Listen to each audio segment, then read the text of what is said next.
Hello everyone, welcome back to Target IES. I am Tekchand Deshwal. In this third module of Basics of Network, we will start with capacitor. Already we have covered resistor and inductor and now we will see capacitor. तो जैसा कि हमने पहले देखा था, किसी भी element को कैरेक्टराइज करने के लिए उसके हम वी आई कैरेक्टरिस्टिक्स पे फोकस करते हैं. रेजिस्टेंस में वी प्रोपोर्शनल टू आई था, इंडक्टर में v equals to d i by D t और proportional to d i by D t. Similarly capacitor में terminal voltage across an element is proportional to the integral of the current. That means V is proportional to integral I dt. So in a capacitor, the voltage is proportional to the integral of current. Earlier in the basics, what we studied, I is equals to dq by dt. That current is rate of flow of charge. यहाँ से अगर हम dq को देखेंगे, dq is equals to I dt, q is equals to integration of I dt. So current का integration over time, what it gives to us? Charge. This is q. अगर हम current को integrate करते हैं with respect to charge, तो यहाँ पे हमको charge मिलेगा. अगर हम current को integrate करते हैं time के along, तो it will give to us charge. That is q. Okay, now we will see capacitor. This is called as capacitor. Capacitor is designed to store the energy in the form of electric field. That means that we are applying electric field intensity or electric field, and charge is stored. In the inductor, the charge was stored due to the flow of current. So there were charges in motion. So we call that as a kinetic energy. Here the charges are stationary. These are induced and these are stationary charge. So it is called potential energy की form में capacitor store करता है. Okay, so as I told you, V is proportional to I dt. In a capacitor, the charge on the plate is directly proportional to the voltage applied. To remove the proportionality sign, यहाँ पे Q is equals to CV, where C is capacitance और इसकी unit क्या है? Farads.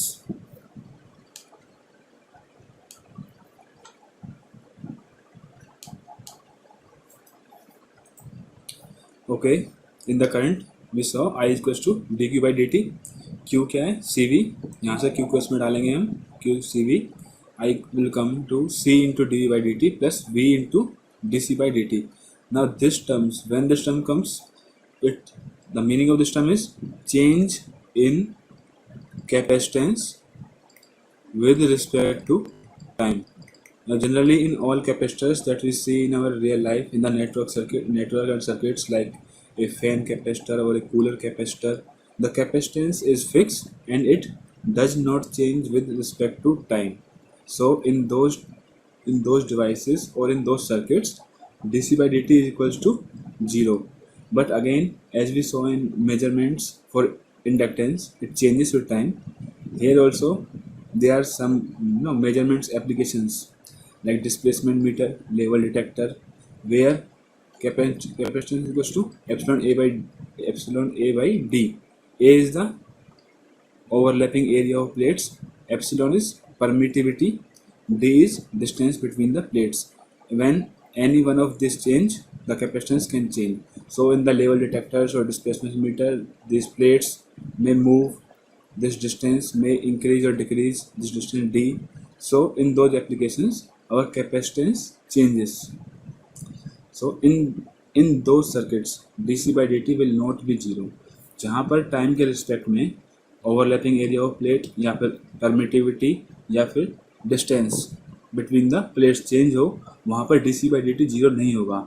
लेकिन for all practical applications in our networks and circuits, dc by dt will be 0 क्योंकि capacitance fix रहेगा. So if this term is 0, this will be I equals to C into dv by dt. area of plates. C is equals to epsilon A by D. We have done it. A is area of overlap between the plates. I is equals to C dV by dt. ये आई हमारी seventh form of Ohm's law. From here like what was the definition of capacitance, जहाँ पर voltage current के integral के proportional हो, voltage current का integral, और D v equals to सी इधर जाएगा, सी यहाँ से यहाँ 1/c integration of I D T. This is 8th form of Ohm's law. So V is equals to 1/c like that. Same integration like we did in inductance, minus infinity to t, it's 0. So we have broken down it in two parts, minus infinity to 0 and then 0 to t. So 1/c minus infinity to 0 I dt plus 1/c 0 to t I dt. So what is this? Minus infinity to zero, that's past value और initial voltage. जितना charge है capacitor के ऊपर, उसके according उसकी जितनी initial voltage है वो यहाँ पे V0 प्लस 1/c, और ये डिटरमाइन कौन करेगा? जो करंट होगा. Okay, so this is 1/c I dt and this is like charge, depends on charge transferred. This term I into dt, integration I into dt क्या है? Charge transferred, because charge is transferred by current. Power dissipation equals to 0 in an ideal capacitor. जैसा कि हमने inductor में देखा था, the purpose of inductor is to store energy. So what will be an ideal inductor? It will be only storing and it won't waste any energy. उसी तरीके से capacitor में जो आइडियल कैपेसिटर होगा वो सिर्फ एनर्जी स्टोर करेगा and it will never waste the energy. And energy stored equals to power into d t, energy और work done, p into d t और p, v t into i t, v c into d v by D t equals to C into v into d v equals to C into v square by 2 0 to v. So it will come out to be 1/2 CV square. तो Q क्या होता है? Q equal to CV, तो एक V को Q में include कर लिया QV, और it can be 1/2 Q square by C. It's simple. Power dissipation in an ideal capacitor is equals to 0. Capacitor stores energy in the form of electric field. So now we will see what happens when a DC source is connected. In a DC source, the value of like voltage do not change with respect to time. So I is equals to C into dV by dt. If voltage is not changing, that means dV by dt is 0. Current is equals to 0. Current 0 means it is open circuit, because in open circuit current cannot flow. Open circuit में current 0 होता है. इसलिए DC source में जहाँ पे voltage constant है dV by dt 0, C dV by dt 0, तो current जो कि 0 है, इसका मतलब open circuit. So for a DC source for the DC source under steady state condition, the capacitor acts as a open circuit. Similarly, हमने inductor में देखा था, there can not be a sudden change in current. Sudden change in current के लिए inductor में हमने कितनी voltage required थी? Infinite volts, which was not practically possible. उसी तरीके से in a capacitor i equals to C into d v by D t. If we want a finite change in voltage, that's delta v. हम कुछ भी चाहते हैं, like 5 volt, हम 5 volt voltage change करना चाहते हैं इन 0 time, means instantly. So it will be requiring A infinite amount of current, which is not practically possible. So capacitor does not allow a sudden change in voltage. I equals to C dV by dt finite by 0 infinity, which is practically not possible. Okay, now once we will see that how capacitor stores the charge. We apply voltage, electric field we applied. In this dielectric, there are polar molecules, like if I give you an example, NaCl. So chlorine takes electron, its negative charge, its positive charge. So voltage plus terminal is here. So if there is any NaCl molecule, this negative chlorine, this will align itself towards the positive. So every dipole will be aligned in this way in the dielectric. More the voltage applied, more will be the strength of electric field, and more dipoles will align in this way. Hence, like if it's negative, to counterbalance it, here a positive charge will come from a battery, and in turn the Q will increase. Okay, so more charge is stored, or we can say that more energy is. If a dielectric has many large number of dipoles, that means it is a good dielectric, because for every dipole a counterbalancing charge will come at this plate, so more charge will be stored. Okay, what we studied, Q is equals to CV. What is capacitance? C equals to Q by V. Its unit is farad. सो जैसा कि हमने inductor में देखा था, एक linear inductor and a non linear inductor. अगर saturation में नहीं है तो इंडक्टर लीनियर होगा, और अगर कोर सेचुरेट हो गई है तो वो नॉन लीनियर इंडक्टर होगा. सिमिलरली हमारे यहाँ पे भी दो linear capacitor and non linear capacitor हैं. If the capacitance of the capacitor is independent of the voltage. और इंडक्टेंस में क्या था, इफ़ द इंडक्टर में क्या था, if the inductance of the inductor is independent of current. So जहाँ पे इंडक्टर में करंट है वहाँ पे कैपेसिटर में वोल्टेज है, voltage magnitude, then it is called as a linear capacitor. और C is equal to Q by V. If it's independent of V, that means if we want C is constant, so if voltage increases then the charge stored should also increase. That means we should have a very good quality dielectric जिसमें बहुत सारे dipole हो, कितनी भी voltage लगा दें उसी के हिसाब से उसके डाइपोल अपने आप को अलाइन कर लें, तो कैपेसिटेंस क्या होगा, कांस्टेंट. मीन्स जैसे जैसे वोल्टेज बढ़ेगी चार्ज स्टोर भी बढ़ेगा, कोई सेचुरेशन नहीं होगी, तो कैपेसिटेंस हमारा कांस्टेंट आएगा. Non linear capacitor, if the capacitance of the capacitor depends, वहाँ पे इंडिपेंडेंट था, यहाँ पे depends on the voltage magnitude, then it is called as non linear capacitor. For example you can say a varactor diode. जैसे in reverse biased, this acts as a capacitor and it is used in communication applications. This is Q V, and if its curve is linear, that means C is equal to Q by V, which is constant. Capacitance is equal to constant if there is linear characteristics. Okay, now we will see that how to do analysis like numericals or anything. अगर non sinusoidal source है तो I equal to C into D by D T हम time domain में solve कर लेंगे, या फिर इसको एस डोमेन और लाप्लास डोमेन या फिर एस डोमेन में लाकर भी सॉल्व कर सकते हैं. और अगर एक्साइटेशन साइनसोइडल एक्साइटेशन हो तो phasor domain I equal to J omega C V phasor. Okay, now we will see a question like in this capacitor is 1 farad capacitance. We have to find out the voltage across this capacitor when this waveform of current is passed through this. I want you to pause the video and attempt this question in 1 minute, and then you will see the solution.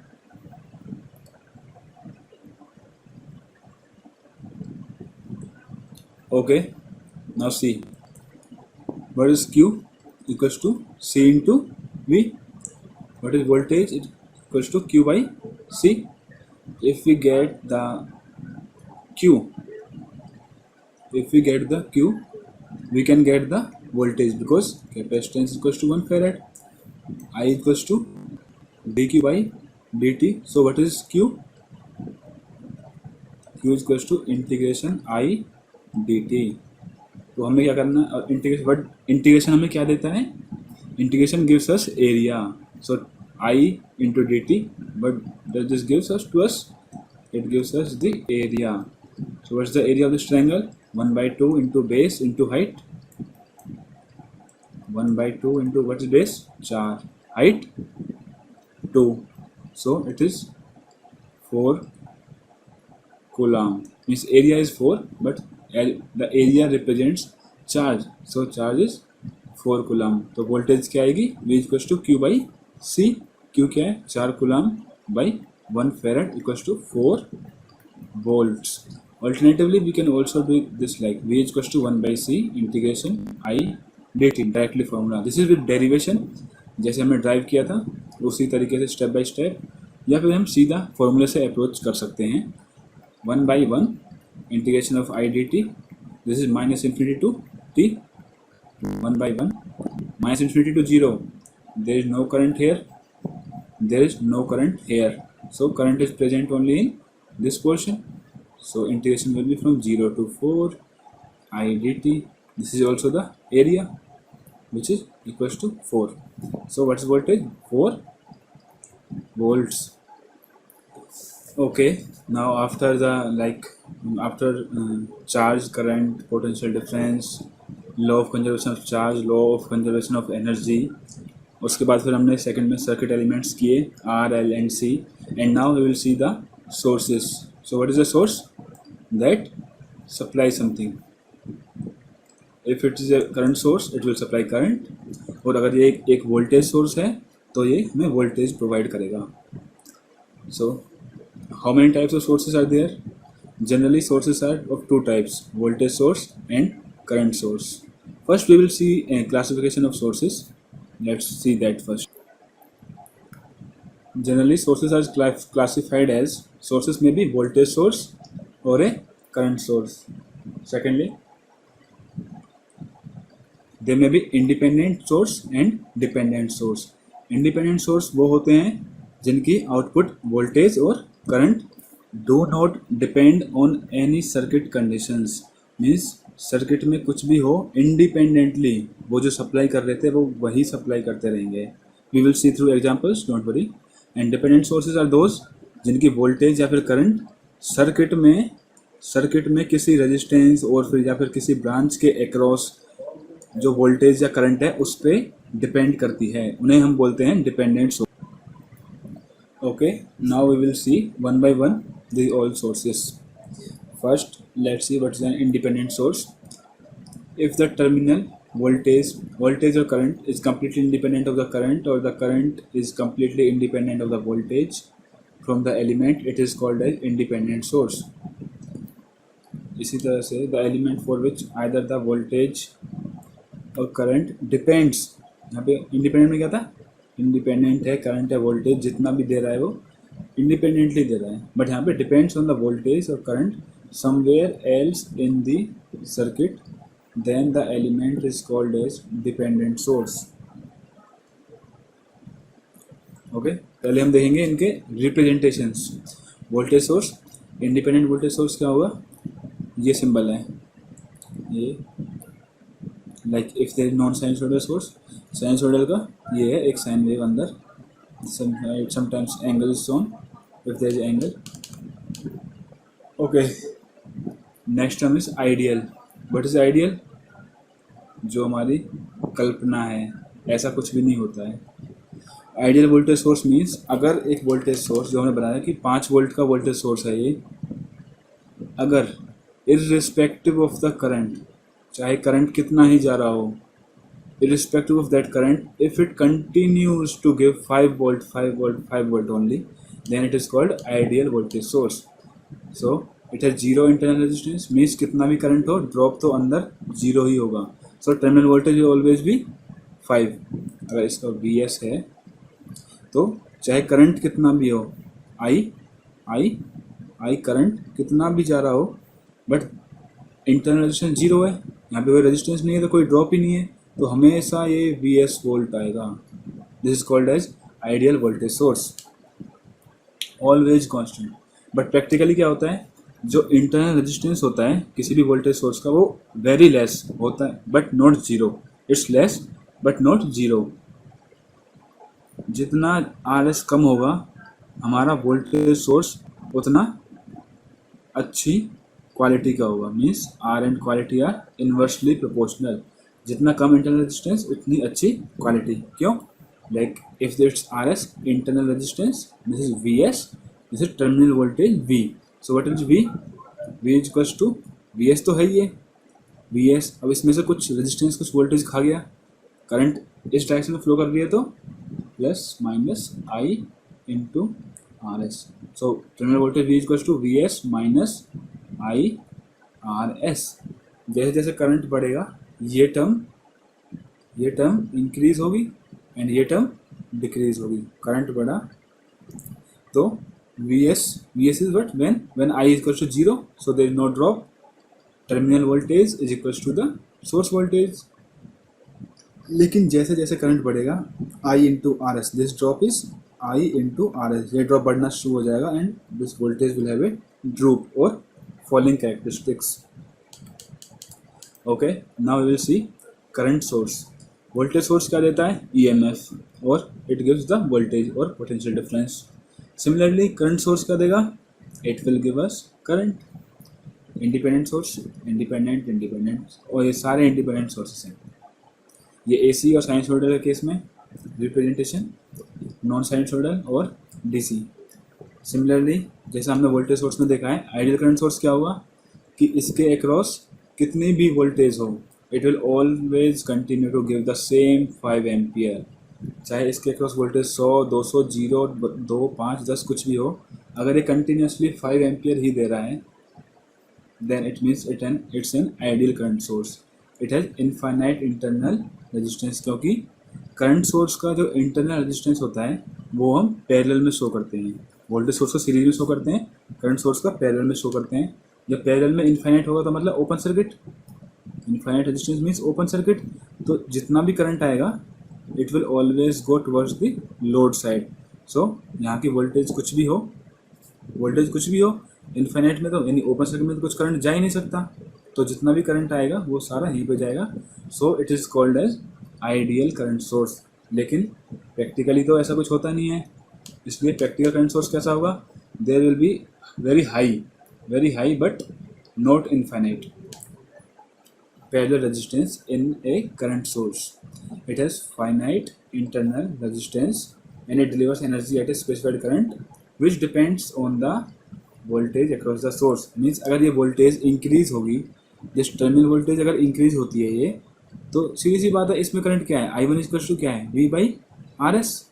अगर terminal voltage increase होती है तो I one भी बढ़ेगा, तो आई क्या है? I S में से आई वन तो यहाँ गया, आई क्या है?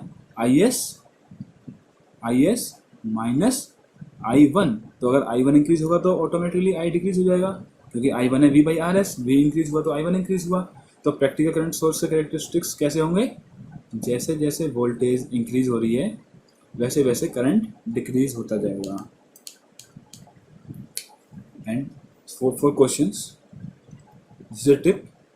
Many times what we do, like there is a current source, जब हम उसमें केवीएल लगा रहे होंगे उस लूप में, तो जनरली हम इसके अक्रॉस वोल्टेज को नेग्लेक्ट कर देते हैं और we consider it as zero, की दिया नहीं है, ये तो करंट सोर्स है, एंड इसी की वजह से हमारा क्वेश्चन गलत हो जाएगा। तो इस बात का ध्यान रखना है, never take voltage equal to zero across a current source.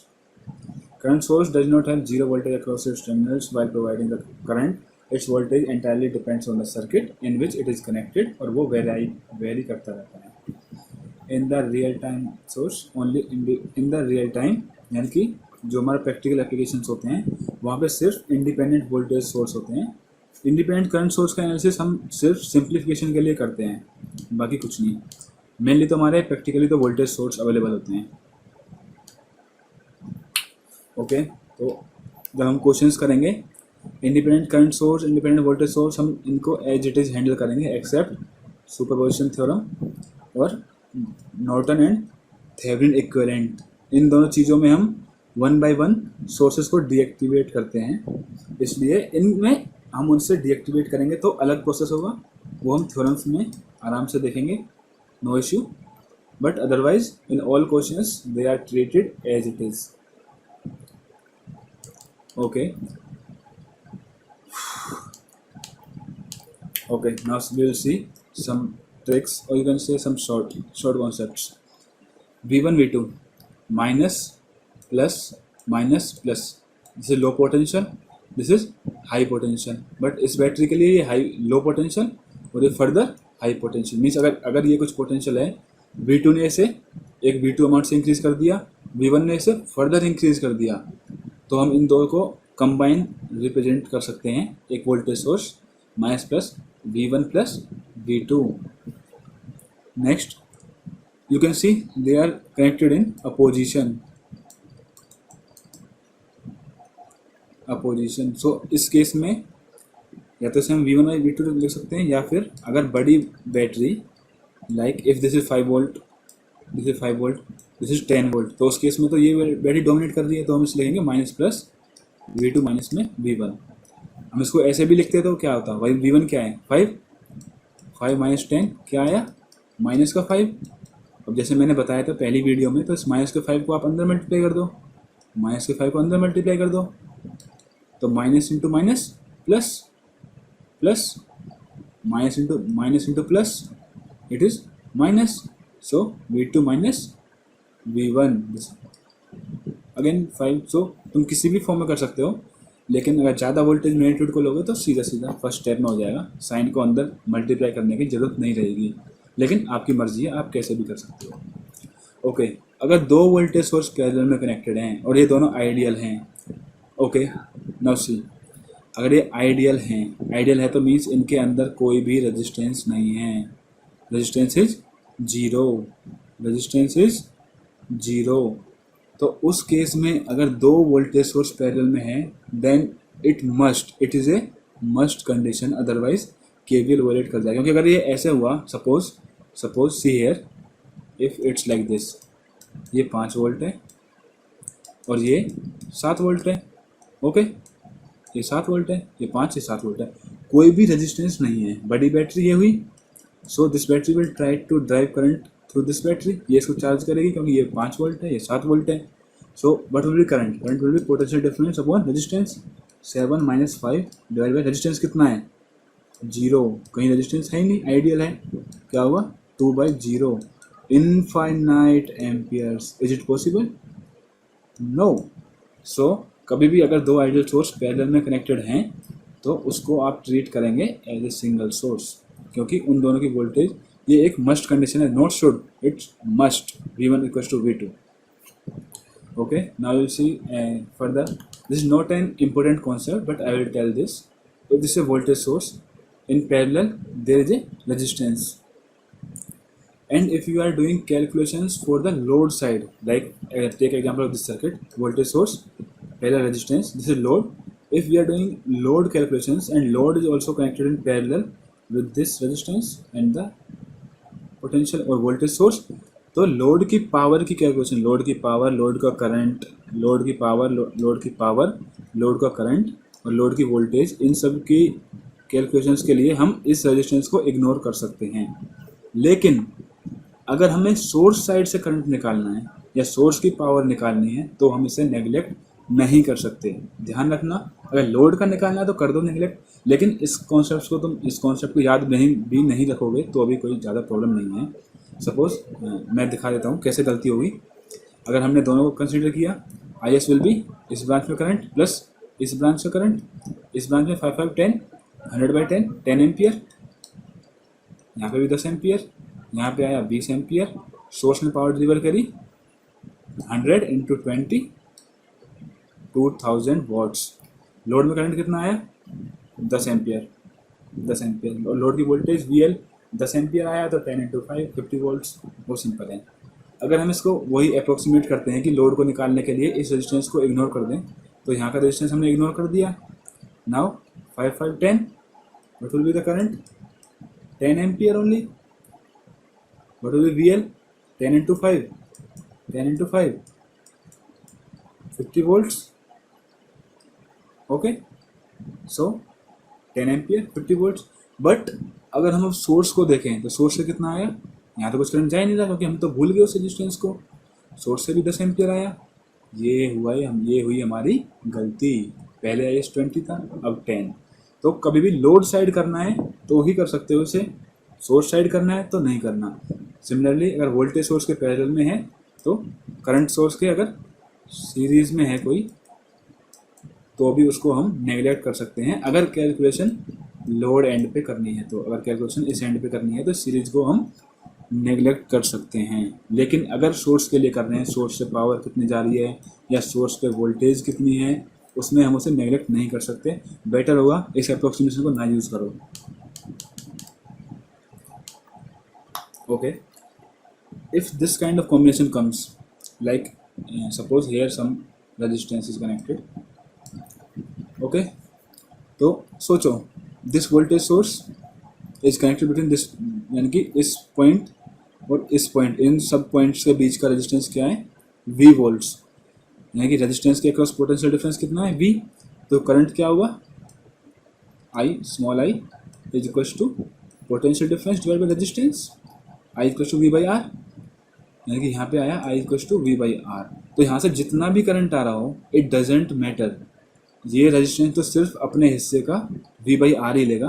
अगर कुछ एक्स्ट्रा आ रहा है तो वो वापस इधर जाएगा, कम आ रहा है, अगर यहाँ से कम आ रहा है तो कुछ करंट वोल्टेज सोर्स देगा। तो अगर रेजिस्टेंस में करंट निकालना है तो उसके लिए हमें करंट सोर्स की ज़रूरत नहीं है, हमें सिर्फ वोल्टेज चाहिए। तो इसका इक्विवेलेंट ये हम ड्रॉ कर सकते हैं। ओके, एक बार और देखते हैं, let's see one more time. If there is resistance in parallel to voltage source, then the current through this resistance is determined by this voltage across its ends. It doesn't matter यहाँ पे 5 ampere का source है या 10 ampere का source है या 20 ampere का source है, कुछ मतलब नहीं है। इस वोल्टेज के हिसाब से इसमें करंट जाएगा। अब जितना भी करंट इधर से आ रहा है, अगर ज़्यादा है तो ज़्यादा करंट सोर्स में चला जाएगा, वोल्टेज सोर्स में। कम करंट इधर से आ रहा है तो कुछ करंट यहाँ से आएगा, ऐड होके रेजिस्टेंस में आ जाएगा। Okay, let's see a simple example. Okay, now मैंने आपके सामने 3 सर्किट्स बनाए हैं, 2 ओम 2 ओम 2 ओम, रेजिस्टेंस सबका सेम है, करंट सोर्स सबका सेम है, बट ये 10 वोल्ट सोर्स वोल्टेज मैंने हर किसी में डिफरेंट रखी हुई है। यहाँ पे 10 वोल्ट है तो मीन्स इस पॉइंट का बीच का potential difference 10 volts, so here current will be 10/2 5 amps. 5 अब देखो 5 एम्पियर करंट यहाँ से आया, यहाँ पे 5 एम्पियर करंट चला गया, तो यहाँ से कुछ रिक्वायरमेंट है ही नहीं, लोड की रिक्वायरमेंट तो करंट सोर्स ने पूरी कर दी। तो यहाँ से करंट कितना है, 0 ampere, means no current incoming और आउटगोइंग, कुछ भी नहीं है। यहाँ से ना कोई करंट आया, ना कोई करंट आया, ना कोई करंट गया।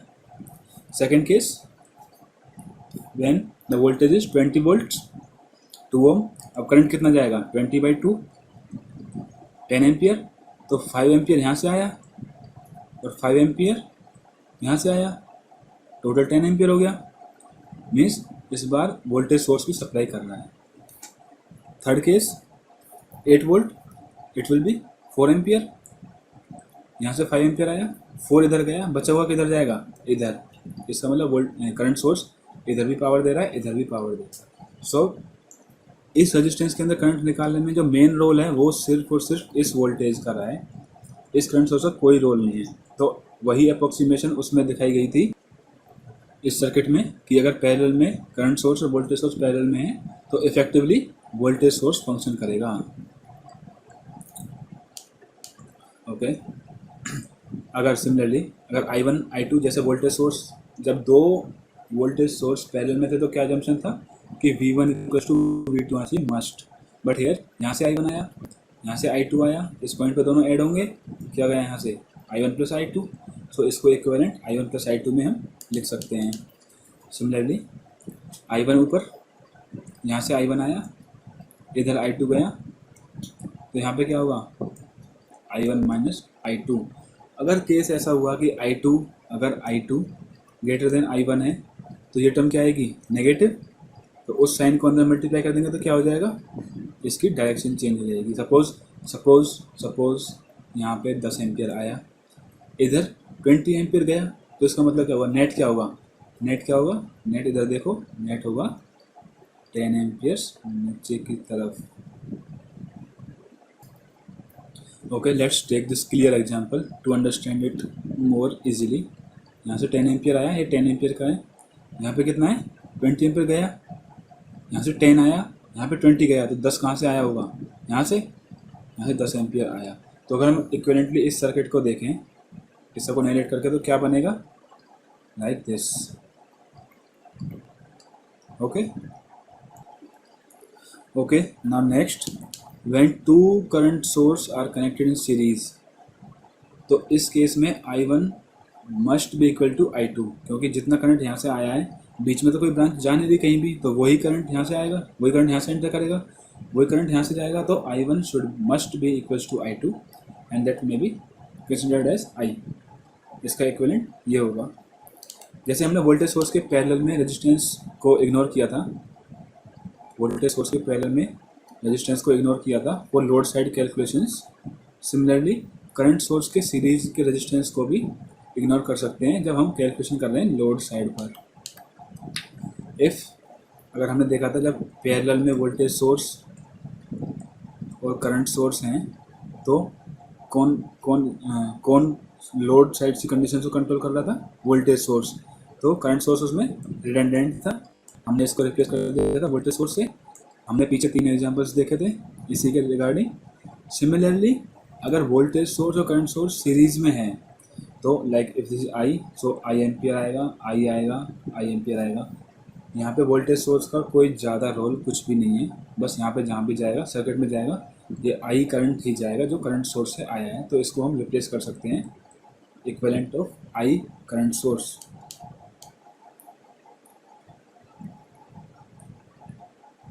while doing the calculation for the load current or load voltage or load power but not for the source की साइड्स का हम कुछ नहीं कर सकते। ओके, इंडिपेंडेंट सोर्सेस हमने देख लिए, इंडिपेंडेंट वोल्टेज सोर्स भी, करंट सोर्स भी। Now we will see our dependent sources. तो डिपेंडेंट सोर्स की डेफिनेशंस क्या थी, जिसका वोल्टेज और करंट उसी सर्किट में कहीं और किसी वोल्टेज या करंट पे डिपेंड करता हो, उसको बोलते हैं डिपेंडेंट सोर्स।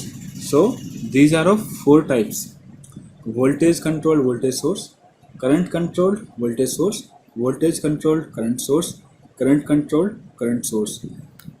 जिस चीज़ का ये सोर्स है सिंबल उसी का आएगा। ये वोल्टेज सोर्स है, voltage, voltage source voltage, current source current का symbol, current source the symbol is also of current source. So V is equals to A into Vx, V is equals to B into Ix, I is equals to C into Vx। ये simple है। इसकी unit निकालनी तो A unitless आएगा हमेशा, because voltage by voltage.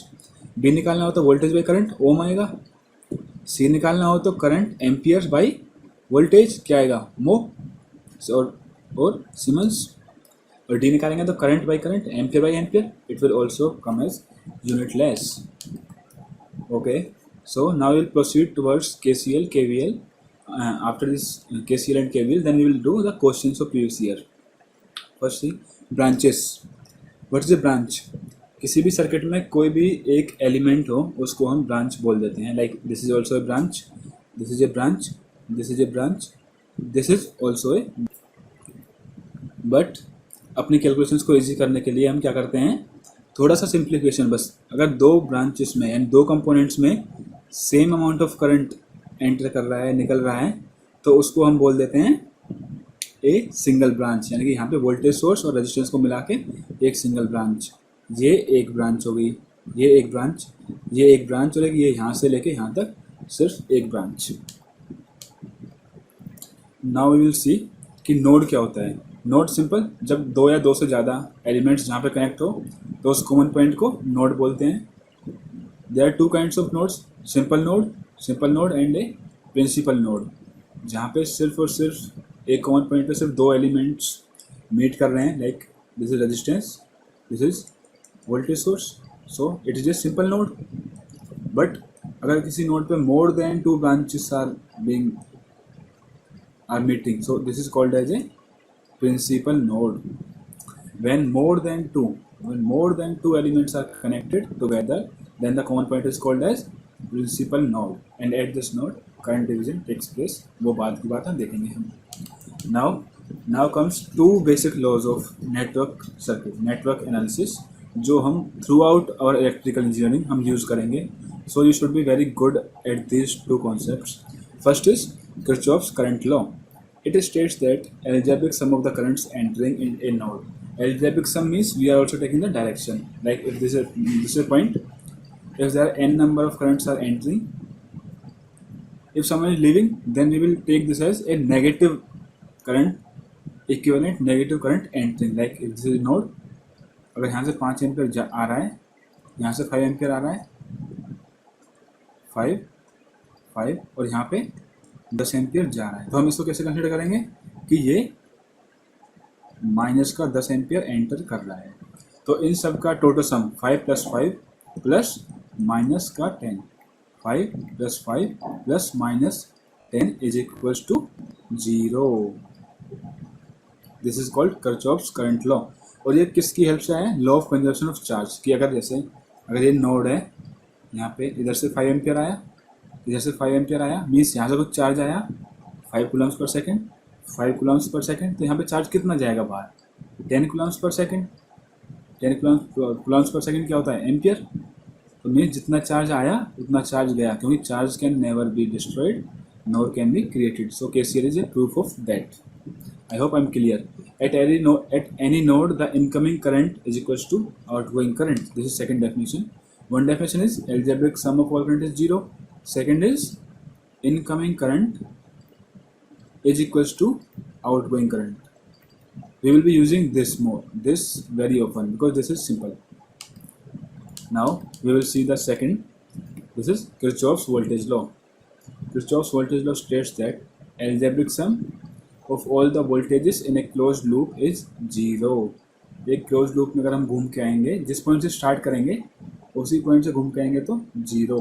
Like if I give you an example, like if there is a building, this is 10 meter height, this is 20 meter height, this is 50 meter height.